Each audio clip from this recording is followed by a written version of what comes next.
ان شاء الله صفقه ربطي بالثلاج بالروت غالي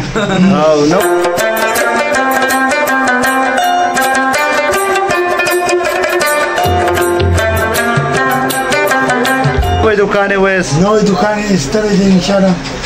خدای ور مبارک ځای دې مبارک یو په دکان شي هر څه ملاواږي او امونه هر څه ډېر دي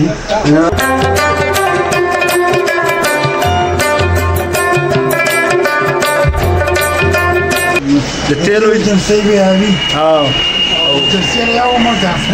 یا جلسې خان جلسه دي علي بقول ګرځو دا وطن خان دکان